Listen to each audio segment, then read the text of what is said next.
বোঝো। যেমন তোমার হাজবেন্ডের মনে করো যদি 1 সপ্তাহ এমনি না থাকে, 1 সপ্তাহ যদি তুমি ওর সাথে কথা না বলো, তোমাকে খারাপ লাগবে না? একটা খুব কষ্ট পাবা না তুমি? পাবা না? হ্যাঁ। তো ওই 1 সপ্তাহ যদি আমার সাথে একটু ন্যূনতম তুমি ভালো মন্দ হলো কথা বলো, কিছুটা হইলেও তোমার দুঃখ কষ্ট দূর হবে না? হবে না? কিন্তু তুমি আমার কথা কখনো রেকর্ড করবো না, কখনোই কারোর সাথে কথা শেয়ার করবো না, কথা বলা শেষ করে কল লিস্ট গুলো কেটে দিবা। কেটে দাও না? হ্যাঁ। তুমি যদি এইভাবে সারা জীবন থাকে তোমার নিজের যৌবন নষ্ট করতে চাও, সেটা করো। তুমি খালি আমাকে একটা প্রশ্নের উত্তর দাও তো, তোমার এখন যেরকম যৌবন আছে, শরীরে যেরকম চাইতে আছে, তোমার হাজবেন্ড যদি 7 বছর পর আসে, 7 বছর পর তোমার শরীরের এইরকম যৌবন থাকবে, এরকম চাইতে থাকবে? তোমার এখন বয়স 25, তখন বয়স 25 থাকবে? থাকবে? থাকবে? হ্যাঁ, তা সেটা তুমি যদি তোমার মাঝে মাঝে মানে 1 মাস 2 মাস বা 7 বা 15 দিনে কখনো যদি মনে করো তোমার ন্যূনতম এনজয় করার ইচ্ছা থাকে, মনে করো গোপনে যদি আমার সাথে তোমার মোটিভিটি চেঞ্জ হয়, তুমি যদি এনজয় করো, সেটা কি তোমার জন্য ভালো হবে না খারাপ হবে? যদি তোমার মন মানসিকতা চেঞ্জ হয়, তখন তোমার সেটা ভালো হবে না খারাপ হবে?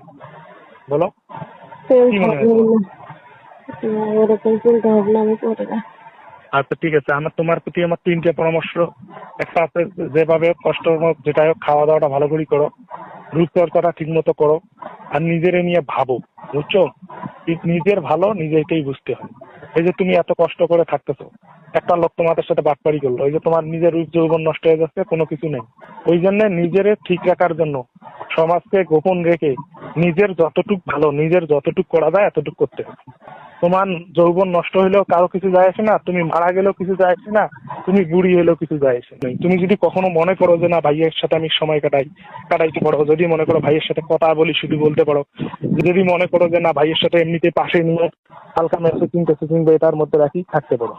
আমি কি কথা ক্লিয়ার বোঝাইতে পেরেছি? এই জন্য তুমি যদি এখন মনে করো যে আমি আমার স্বামীকে মানে ধোঁকা দিচ্ছি বা স্বামীর সাথে আমি করতেছি, এটা আলাদা বিষয়, কারণ তুমি তখন বাধ্য, তুমি চাইলেও তোমার স্বামীরে তুমি রাখতে পারবো না। এই জন্য একটা তোমার স্বামী কাছে থেকে যদি তুমি কিছু দুষ্টামি করো, সেটা একটা আলাদা কথা। আমি কি কথাটা তোমার ক্লিয়ার বোঝাইতে পেরেছি? ওই জন্য তোমার মন মস্তিষ্ক যখন চেঞ্জ হবে, তোমার যখন কোনো কিছু মনে হবে, তখন আমাকে ডাকবা বা আমার সাথে কথা বলবা, যেটা ভালো লাগে সেটা করবে। কিন্তু কখনো মন খারাপ করে থাকবা না, কখনো রূপচর্চা না করে থাকবা না, কখনো নিজেকে কষ্ট দিবে না।